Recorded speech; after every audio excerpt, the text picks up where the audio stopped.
Здравствуйте, товарищи! Это шеф-редактор проекта «Эра» Сергей Цветаев, координатор проекта «Эра» Ульяна Максименко, политический обозреватель Федор Бирюков. Мы продолжаем наши эфиры о смыслах «Эры». Мы рассуждаем о том, что попадает в поле нашего зрения. В прошлый раз мы анонсировали разговор об играх. Игры – неотъемлемая часть человечества с самых древних времен. Вопрос только в том, какое количество времени от светового дня и не светового они пожирают. Но вот в текущем моменте, когда особую популярность приобрели электронные огородики и надо поливать электрическую морковь, чтобы электрическая программа не надавала тебе по ушам за то, что электрическая морковь завяла, мы подходим к грани, когда виртуальное пространство, не генерирующее ничего, пожирает основную часть человеческого времени. Таким образом, игры буквально разрушают цивилизацию и обрекают наш биологический вид на вымирание. Мне кажется, это хорошая тема, правильная. Начинаем борьбу с играми. Или вы сейчас все это опровергнете и скажете, что я ретроград, старый пений и вообще ничего не понимаю в жизни. Вступайте в дискуссию немедленно, говорите прямо в микрофон. Но мы же говорили об играх как о части визионерства. Мы не говорили о том, что они угнетают наше общество. Мы говорили о том, что они создают миры, прописывают новые сценарии, виртуальные проектирования будущего. Это фантазия. Фантазия о том, как может быть устроен мир. Даже если это слишком какая-то оторванная от реальности история, то она все равно является отражением. По сути, это какая-нибудь фантастика, научная, ненаучная, но которая наиболее эффективно воздействует на человека, потому что не просто ты читаешь о ней или смотришь, а ты участвуешь в этом, ты выбираешь себе героя, ты персонаж, ты участвуешь в каком-то выдуманном для тебя мире, который очень систематизирован, структурирован, там есть начало, конец, логика, то есть это мир спроектированный. И мы говорили в этом разрезе не о том, что это угнетающая история, а о том, что она, наоборот, позволяет мощь интеллекта фантазировать о будущем в каком-то другом, ином ключе. И как это для нас важно, о том, что у нас вот есть концепция, образ будущего, и почему она может быть условно проиграна, проиграть за битву молодых умов, если рядом с этой концепцией будет стоять какая-то игра. Вот это интересный вопрос. Во-первых, это была провокация с моей стороны. Во-вторых, хорошо, что у нас есть ты. В-третьих, как руководитель нового типа, я не обязан помнить, о чем собирался говорить. Я и не помню. Ну что же, блестяще. Мне кажется, вообще Ульяна мы все молодцы. В игровой форме доказала свое визионерство, свое приоритетное визионерство.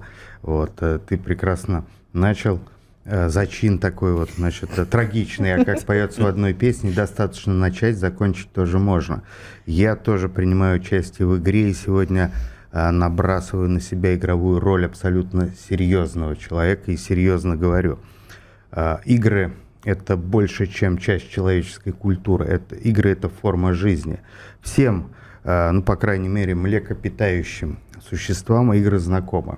И я полагаю, без претензий на значит, какой-то статус биолога, зоолога и так далее, чисто интуитивно наблюдая за кошечками, собачками, птичками и прочими зверьками и жучками, что игра — это своего рода релаксационный механизм, который помогает переключиться с одного рода деятельности на другую, обкатать формы взаимодействия с реальностью. Ну вот в самой примитивном уровне домашнее животное постоянно играет с человеком, либо чтобы заручиться его поддержкой, либо чтобы отблагодарить, либо что-то еще, какие-то субъективные цели, тактические цели, да, и в целом стратегия здесь очевидна. Маленькие дети играют там, в дочки матери, в войну, кстати, что-то еще, постигая азы взрослой культуры. И в конце концов мы сегодня, вот тот образ жизни, который ты умертвил практически в самом начале, это виртуальное прозябание. И я так выстроил в своей голове эволюцию от алюминиевых огурцов Цоя до электрических, значит, морковок. Вот, это же четкая последовательность. Вся наша жизнь наконец-то стала игрой. Да, за эти игры одни платят, другие получают эквивалент материальных благ. Все мы участвуем в той или иной игре, и даже если человек просто сидит весь день на рабочем месте, на какой-то абстрактной работе, которую не любит, которая относится опосредованно, выполняет определенную функцию, то это всего лишь часть, один из отрезков игры в глобальном масштабе. Другое дело, что за этой тотальной игрой сегодня сложно рассмотреть как бы вот подлинную такую абсолютную реальность, что же по-настоящему настоящее. И вот в этом тоже я вижу задачу проекта «Эра» — отделить базис, отделить основу от различных игровых наслоений, потому что основа, она стабильна, а игры все время меняются, и они находятся в постоянном движении, в турбулентности, в саморазрушении, в самовоспроизводстве. Я согласна с тобой, Федор. Есть целое направление, которое говорит о том, что реальность, чтобы ее взломать и получить все, что ты хочешь, достаточно с ней играть. То есть такие трикстеры, джокеры, которые не воспринимают какие-либо трудности и препятствия как что-то реальное, а как игру. И если играюще проходить эту жизнь, это не значит безответственно, это не значит, что все позволено и все дозволено. То есть здесь нет негативного какой-то подоплеки, но если воспринимать все как тренировку и прокачку, условно говоря, там персонажа или еще как-то, я не глубоко в этой теме. Но вот трикстеры — это вот такие вот хитрые люди, которые, например, общаясь с тобой, условно говоря, думают, что они играют в игру. Визионерство. Цоя, который сажал алюминиевые огурцы на брезентовом поле, это правительство сегодняшнего дня? Или это семена, брошенные им, те самые зубы дракона, но со знаком плюс, брошенные в будущее, которые олицетворяют мысли, донесенные им в каждой из песен, как истины вечные и неприходящие. Свет в окне, пачка сигарет, крыло самолета, тень, оставляемая на земле, само бытие, когда твоя девушка больна, само бытие, да, которое и является настоящим. То есть это алюминиевые огурцы на брезентовом поле, которые не портятся, не подвержены гниению, они вечные фактически. Брезентовая палатка, черт ее знает сколько служит. Любые финские домики умрут, а советская брезентовая палатка переживет нынешнюю цивилизацию. И теперь по поводу игр и трикстеров. Ну да, безусловно, конечно, есть такая форма воспринятия жизни, как то, что мы встречаемся не с проблемами, а с задачами. Когда мы встречаемся не с проблемами, а с задачами, куда как проще решать задачу, пусть и чем со проблема. звездочкой, да, чем убиться головой об стену и погибнуть в луже слез. Так что там с алюминиевыми огурцами? Эра — это алюминиевые огурцы на брезентовом поле? Я бы так не упрощал. Вообще горе критикам и пигонам, которые стремятся большое явление, допустим, Цоя, привести к единому знаменателю. Это невозможно, потому что Цой, как визионер, как человек, понимавший толк в звезде по имени Солнце, он многогранен, он универсален, как и любой творец. И здесь вот все, что ты сказал, это верно. Это может быть верно одновременно или по очереди. Алюминиевые огурцы, допустим, это может быть такой мизантропический стёб даже, потому что алюминиевый огурец с точки зрения биологического вида бесполезен. Но это просто артефакт. Или некая игрушка, опять-таки, игрушка странных игр. Вот, поэтому здесь может быть все. И, кроме того, Цой творил в совсем иную эпоху. В эпоху, когда заканчивался, не загнивал, а достигал все больше и большей степени разбалансировки мир индустриализма. А за ним вот сейчас развивается через горе, через трагедию, через ломку, через войну создается новый супериндустриальный мир. И Цой сегодня это почти как Гомер для нас. Это вот равноудаленно. Сейчас же Гомер в моде опять, Одиссея вышла фильм. Абсолютно. Вот. Я перечитываю Илиаду, обратил внимание на то, на что не обратил внимания в детстве, когда зачитывался. Удивительное отношение богов и людей. Боги бессмертные, но человек их может ранить. они истекают прозрачной субстанцией, божественной кровью. Они спорят друг с другом, они друг друга побеждают, заточают, обыгрывают, лгут, заключают союзы. Боги Гомера похожи на сегодняшнюю транснациональную капиталистическую силу, которая помогает людям, мешает людям, использует людей в темную, но люди, прекрасно понимая суть вот этой сверхсущности, преклоняются перед ними только в контексте силы. Это совсем другое прочтение божественного, чем у более поздних цивилизаций. И они могут даже нанести этим бессмертным существам рану, чем осложнят их жизнь.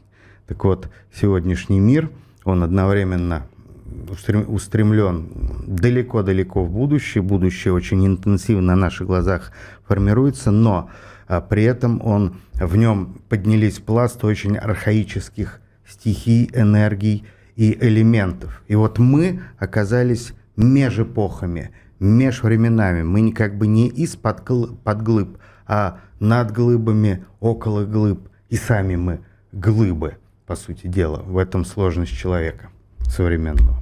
Если мы исходим из того, что в одной из вполне себе разумных версий боги и все архетипические божества – это инопланетяне, это некие сущности, некие цивилизационные субъекты, достигшие такого уровня развития, что магия уже, что наука уже неотличима от магии, то тогда вполне понятно такое с ними столкновение и такое с ними взаимодействие. У Гомера любой из полубогов, из тех, кто вошел с ними в родство или в какие-либо отношения, достигает примерно той же мощи и становится соперником. Это к вопросу о развитии, это к вопросу о нашем проекте «Эра», о том, что мы, в принципе, призваны сами стать богами во всех аспектах, возможно, и в играх тоже. Так есть ли какие-то прообразы игр сегодня в информационном поле, которые строят будущее то, которое вы готовы были бы разделить, мы готовы были бы разделить?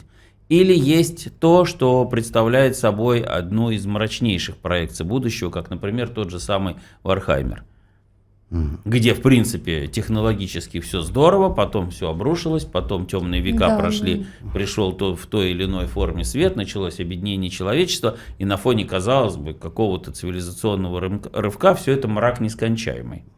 Да, мне кажется, что позитивных сценариев у игр сегодня нет. Практически. А есть же вот это вот, как Atomic Heart? Да. Но она является ли позитивной? В том-то весь и вопрос. Есть ли что-то, что простраивает позитивные миры? Вот есть ли игра, или нам надо создавать такую игру, которая будет олицетворять вектор развития проекта «Эра»? Нужно создать игру проект «Эра», прям так и назвать. Игра проект «Эра». Я просто очень далек от сферы. Манипулярно? Далек от сферы вот этих игр, как бы компьютерных. Вот, для меня много что игра, поэтому, вот поскольку я встречаюсь, общаюсь с людьми, вижу даже кинофильмы и книги, написанные по мотивам этих игр, это чрезвычайно популярно, а будет ли она популярна или нет, это зависит от того, какая это будет игра, как она будет завлекать. В МГУ факультативным курсом был курс про игры. Угу. Вот, он есть. Как создавать игры, истории игр. Я не знаю, к чему я это хотела сказать. Наверное, к тому, что это очень серьезное направление. И если создавать Потому игру что это прям серьезное направление. И если создавать игру, допустим, проекта «Эра», то придется очень много вложить туда инвестиций денежных. А как же? Да, безусловно, но без этого это невозможно. Но вот ведь какой вопрос существует? Что привлекает человечество? Мрачные перспективы? Мрачные. Вот это абсолютно предмет мрачный. тоже нашего сегодняшнего разговора. Да. Почему это так? Спорный момент, потому что человечество, оно не едино. Допустим, это надо еще посчитать, у каких фильмов больше кассы, у фильмов катастроф, фильмов ужасов, или же у мелодрам со счастливым концом. Хороший, кстати, вопрос. Обилие тупых сериалов про, то, как все хорошо закончится, хотя богатые тоже плачут, говорит о том, что все-таки большинство так называемого человечества усредненно любит хорошие концы. Нет, любят хорошие концы в фильмах про межличностные отношения между людьми, условно говоря, да, мелодрама. А если мы говорим про образ будущего и в целом судьбу мира, то я думаю, тут Вот если у меня такое же позитивных- точное ощущение, что все, что касается человеческого взаимодействия, да, максимально приемлем Да, хэппи-энд. По той хэппи-энд, простой да. причине, что жизнь становится все тяжелее с точки зрения именно Да. морального, вот, психоэмоционального соприкосновения человека современного с действительностью. Но что касается проекций будущего, мне кажется, либо окутано каким-то сумраком, или, по крайности, таким непроглядным туманом, либо представляет собой технократический и технологический мрак. Ну, смотрите. Почему так? Большинство людей имеют образ будущего, ограниченный владением собственным домиком, за который не надо платить наконец-то ипотеку. Или там возможностью не заболеть смертельной болезнью. Вот это предел мечтаний тех людей, которые потребляют и мелодрамы, и фильмы катастроф. Но опять-таки, преснопамятный «Аватар», вот, хит рубежа 2 веков, он ведь представляет довольно-таки светлую картину будущего, в отличие от многих других. А там разве люди? Так вот, том-то там и дело, что нет. люди и не люди. Так вот Люди и именно. не люди, но это технологический какой-то, значит, субстрат, с которым мы уже сталкиваемся в виде вот этой цифровой сферы. Люди, конечно, хотят светлого, радостного, беспроблемного, и поэтому почему так легко завести в сущий кошмар, поставив на знамена благие цели. Ведь все самое плохое, что происходит в истории, не происходит под знаменем, значит, Мы чиним этого зло. зла. Да, нет, всегда зло Исключительно учиняется добра. под лозунгами абсолютного добра. Вот в этом-то суть игры. Само присутствие в логике проекта «Эра», разве это не является уже игрой? Разве мысли о будущем и мечты о будущем, о прогнозируемом, возможном, простраиваемом будущем, разве это не является уже игрой? Как вовлечь людей в размышления о том, как они могут уже одним только мысленным усилием своим, осознанием того, что все возможно, что ресурсы безграничны, что разумно и важно осознавать себя не только в текущем дне и не думать о том, что как бы не умереть от тяжелой неизлечимой болезни. Это ли не является уже игрой? Как вовлечь человечество в такую игру?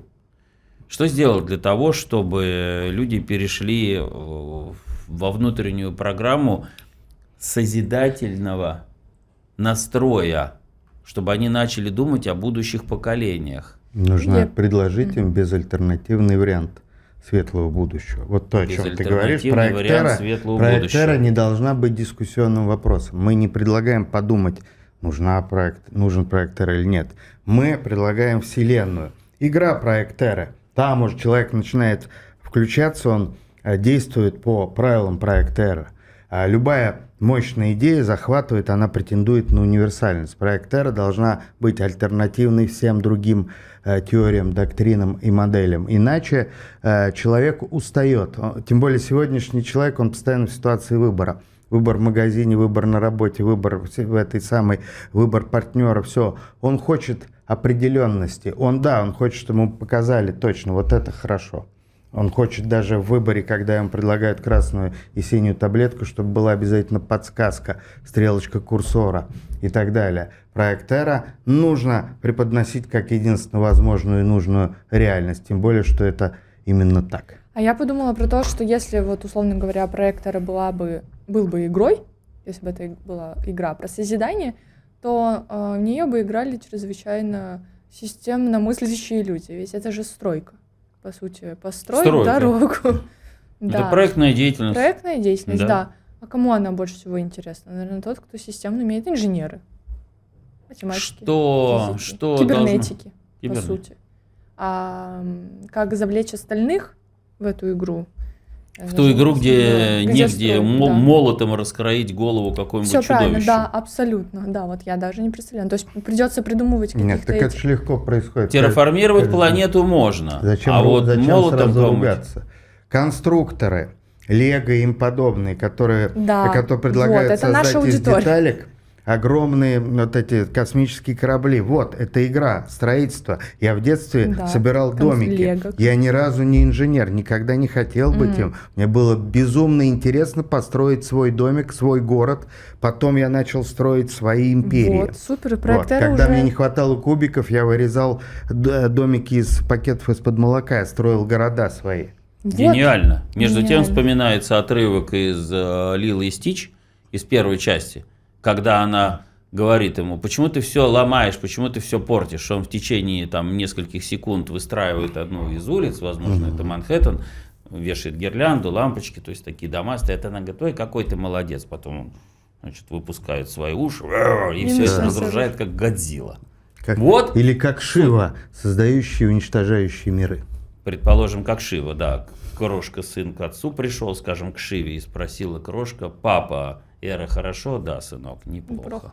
Но надо, чтобы не неплохо, а чтобы хорошо. Так вот, между прочим, этот эпизод, тем не менее, показывает, что человечество очень сильно сконцентрировано на разрушении. Потому что если бы это было не так, основное количество блокбастеров было бы о том, как терраформирована, хрен его знает, какая-нибудь другая вселенная, и там шестиногие собаки вместе с четырехрукими людьми построили миры будущего. Ничего этого нет. Так это же понятно почему. Потому что в ситуации углубляющегося кризиса, в ситуации неопределенности или просто бытового политического ужаса, человек, когда смотрит на нечто более ужасное, ему жить здесь становится в моменте лучше. Легче. Это все. То есть это местная анестезия, новокаин. Это много раз описано, кстати, в советской критике блестяще. Вот у нас в Советском Союзе не было жанра фильмов ужасов, он был как бы политически невозможен, да? Неоправдан. Неоправдан. И писали прямо, вот я помню в кинословаре советском, что популярность фильмов ужасов в буржуазном кинематографе обусловлена углублением системного кризиса капитализма. Так и есть. Монстры, вампиры, катастрофы. Все, что дает человеку на самом деле надежду, что нынешний его момент, нынешняя ситуация не такая плохая. Вполне. Да, смотрите, Кинг-Конг разрушил этот самый Нью-Йорк, Годзилла, Токио, там вампир всех перекусал, зомби. Слава богу, что у меня еще есть работа или пособие. Я буду голосовать за демократов и республиканцев. Мы живем в лучших из миров. И дайте, пожалуйста, билетик на вечерний сеанс. Да, господи, как очистился воздух в Арканаре, и цены на вино упали вдвое. Стругацкие. Трудно ниже пояса. Удар молотом ниже пояса. Ни в коем случае. Ты сейчас нанесешь ответный. Я готов. Давай. Ну так и вот, у тебя есть время как раз подготовиться и размахнуться. Ну так и вот, мы должны выдернуть из-под человечества главный его базис, вот этого ужаса от созерцания происходящего, и вернуть человечеству коробку, тот самый заветный конструктор, полученный на день рождения, в котором 127 тысяч деталей. Или пазлы, да. Или пазлов, или еще чего-либо, огромная цветная инструкция и всякое прочее. И, естественно, она подразумевает не только предлагаемые там 200 вариантов собранных моделей, а собранное все что угодно. Проблема только вот в чем сегодня заключается. В силу того, что мир потряхивает, коробки с этими конструкторами приходят перевернутые внутри. Человек открывает, коробка более-менее там цела, углы побиты, но куда ни шло. А внутри каша. Вот так вот все свалено, все выпало из своих ячеек. Человек открывает коробку, и там такая гора. А меня волнует немножко... Трудно строить из состояния хаоса.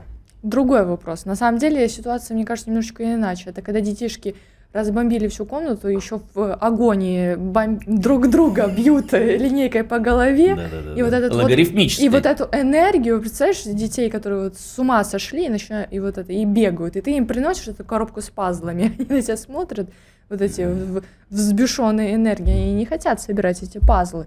А еще если они там внутри перемешаны. Вот сейчас наше общество такое, оно с повышенной энергией, оно сейчас вот такое, и усади этого ребеночка. Если мы относимся к себе как к умудренным сединами родителям, а тем паче бабушкам и дедушкам, ко всем людям остальным, как к буйным детям, мы обречены, конечно же, потому что они нас затопчут, их просто физически больше. А мы ведь, может быть, мы еще более ребячливы, чем остальное общество. Остальное общество как раз играет во взрослые игры, а мы предлагаем нечто детское в христианском понимании, то есть непосредственное, искреннее, безумно храброе, Вот, дети, понимаешь, Они нам побьют все пасхальные люди яйца. боялись Христа зачастую, они увидели в нем ужас, потому что они боялись силы этой энергии чудес, а дети приходили к нему, взрослые их за руки хватали, говорили, не ходи к нему, он опасен. Христос сказал, не мешайте, не препятствуйте детям идти ко мне, к свету жизни.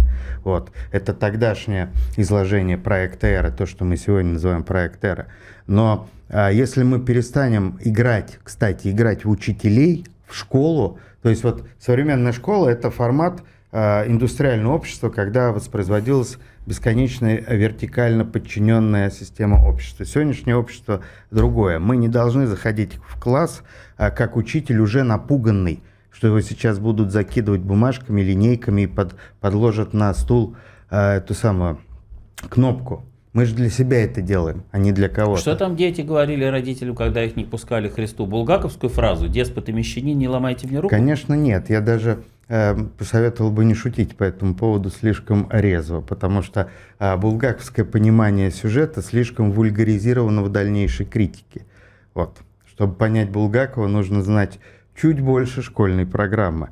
Но Да мы и в школе-то плохо учились. я вообще не учился. Мне повезло. прекрасно. Я У застал нас много общего. время настоящей анархии, поэтому все познали сами. Короче, проект «Эра» — это для нас в первую очередь. Мы создаем себе такую игротеку, такой парк всемирной культуры и отдыха, что туда захотят миллионы прийти, еще заплатить за билет. Вот. Да, но на той стороне улицы парк Краха Горькой культуры имени отдыха. Там ничего, И народ, и там очередь стоит ничего туда. нового нет. Да, абсолютно. Так, а у нас мы же должны открыть двери. Мы не должны из-за забора строительной площадки говорить, вы плохо себя ведете, обратите внимание на нас, мы вас строить научим, вы бяки все, прекратите кричать. Нас закидают, конечно, субстанциями. Да. Быть интереснее. Субстанции. Федор, ты все Быть переворачиваешь. Я не дерзкими. это имела в виду, когда говорила метафору про детей. Ты такая молодая, а себя уже в возрасте 65-летнего человека, вышедшего на пенсию. Я протестую. Я За бред. захожу, а там дети шумят, ты сама Я ребенок. говорю, да Мы нет, все я говорю про дети. то, что весь мир сейчас находится в состоянии войны, играет в игру в войну. Да, как да, мы да. им предложим всегда. игру в Как созидание? всегда. Все, вот я Как это имела в всегда. виду. Взяли все и перевернули. Именно как всегда. Всегда И или не более всегда? того, всегда в истории самые потрясающие мировые проекты появляются в момент либо войн, либо революции, то есть максимального раздрая. В стабильные времена не появляется ничего такого интересного. Там все стабильно. Вот перелом – это шанс поднять знамя нового мира всегда. Это не повод бояться, не повод говорить, что все плохо. Это вообще возможность. Мир говорит, теперь твое время, товарищ. Иди. Мы не говорим, что все плохо. В стабильные Ну, времена что-то- стабильно растут цены на предметы роскоши, как это и было в СССР, на ковры и хрусталь. Откуда цитат? Это собственное произведение. О, Я вообще Сергей публицист Цветаев. и литератор. А ну и ладно, погодите. Давайте У нас сделаем два литературный парка. клуб имени А Цветаева. какой к черту литературный клуб? Мир летит в ад, и мы пытаемся его спасти. Два парка Спасет его стоят. один, видимо, Федор. Мы вместе выйдем в спасательных жилетах. Два парка стоят. В одном крах Горькой культуры имени отдыха, в другом парк отдыха и культуры. Нам нужно человечество развернуть туда. Конструктор, я согласен, это вот гениально вы это изложили сегодня. Конструктор — это страшно привлекательная вещь. И реально созидать из него здорово и прекрасно. Фактически проект «Эры» — это и есть конструктор будущего. Нам надо всего лишь переключить человека с того, что он крошит черепа каким-то монстрам, на то, что он выстраивает реально миры будущего. Как это сделать? Что должно быть в основе этого рекламного плаката? Посетите там Колорадо. Нет, не Колорадо, посетите Эру. Что должно быть? Что является главной доминантой того, чтобы человек перестал поливать электрическую морковь и занялся великими проектами планетарными? Вот поливать- Хотя бы. Поливать электрическую морковь — это и есть вот игра про стройку и созидание. Почему Ну, нет? Вот да. наша игра проектора будет, видимо, такой же. Там тоже будет электрическая морковь. И электрические огурцы. Я думаю, что она будет электрический. более масштабной. То есть нужно будет учитывать очень много связей. Надо ли нам в том дискуссионном клубе молодежном, который мы затеваем с конца августа, говорить об играх конкретно? Значит, надо тащить молодежь и говорить с ними о том, во что они играют и как это помогает им простраивать будущее.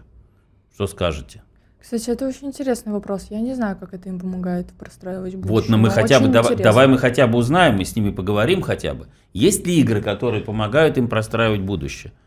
Причем я говорю, как я понимаю, в силу своей малой в этом вопросе компетентности, не про стратегии, не про те игры, где надо, опять же, замки захватывать и так далее. Есть ли что-то другое, что символизирует собой именно вот проектную деятельность? Проектную. Скорее всего, нет? Вы не сталкивались, не знаете. Я тоже не знаю. Но мы в разговоре к этому пришли, я буду узнавать. Есть кому обратиться, кого спросить, но вот это, конечно. Я просто о чем хочу сказать, что погружаясь в силу специфики некого проекта, в котором я участвую, в мир Вархаммера, не играя в него никогда и ни разу не заходя в игру и не собираясь это делать, а вычитывая энное количество томов истории этого Вархаммера, я понимаю странную вещь. И это же огромная армия поклонников. И там есть люди более чем интеллектуальные. И речь идет о том, что стремясь к цивилизационному рывку, к объединению человечества, это там заложено, к какому-то небывалому межгалактическому проекту, все равно все это пребывает во тьме и мраке совершеннейшем безумии, бесконечном противостоянии в реках крови и так далее. А ведь это одна из серьезнейших проекций на сегодняшний день видишь, будущего. ты как символика Вархаммера распространяется в мир, и ее используют люди, совершенно даже не знающие первоисточник. Но по закону мемов удачная символика, яркая, она живет своей жизнью. И в определенный момент, если линии различных работ сойдутся, ведь это можно использовать для того, чтобы сделать, условный Вархаммер тотальной игрой, которая захватит реальность. Об этом, так должна действовать проект Эра. Да, символика, яркий образ, идеи, скомпонованные точно, схваченные в виде символов, опций, игровых ситуаций. Это на первом этапе уже будет гарантировать продвижение той глубинной идеологии, которую несет с собой проект Эра. Давайте будем говорить с ними о том, когда они с конца августа у нас тут появятся, с начала сентября. Есть ли игры, в которых возможно построение реального созидательного будущего, а если нет, то хотели бы они такую игру увидеть и готовы ли они ее разрабатывать. Это интересная штука. Из них же многие хотят стать программистами, уйти в игры, потому что там есть деньги, там есть заработок, там есть где развернуться и построить себе вполне себе на отдельно взятом участке, отдельно взятый персональный коммунизм или какой-то личный рай. Давайте поговорим об этом. Это очень интересная история. А спортивные игры, они гораздо дольшую историю имеют, чем компьютерные. И они тоже, казалось бы, просто игра, просто развлечение или даже способ зарабатывания. Но каждая спортивная игра популярная приводит к росту инфраструктуры. Промышленный, жилищный и так далее. Иногда стадион становится градообразующим предприятием или символом перемен, или чем-то еще. Стадион становится точкой сборки современного социума. Там проходят не только футбольные матчи или хоккейные, там проходят концерты, политические митинги, там проходят встречи, всяких лидеров общественного мнения, а в ситуации зомби-апокалипсиса там можно обрести убежище от полчищ нежити. Вопрос только в том, что все более профессиональный спорт все более себя дискредитирует. А как он может себя дискредитировать? В чьих глазах? В чьих? В глазах общественности созерцающего, которая прекрасно понимает, что... Статистика показывает, что общественность с удовольствием платит. То есть не дискредитация. Но высказывают все больше и больше недовольства. Где-то в одном секторе высказывается недовольство, в другом, в другом довольство. Да, билеты подорожали. Это все очень. Большой спорт никогда не был синонимом здорового образа жизни. Никогда, Да. ни в античные времена. Это всегда это гладиаторские бои в том или ином виде. Всегда человек идет такой герой, великий спортсмен, это герой, который жертвует своей жизнью, свободой, свободным временем, семьей иногда, но приобретает почет, славу, богатство. как и, значит, вокруг него уже в наше время целые инфраструктуры выросли.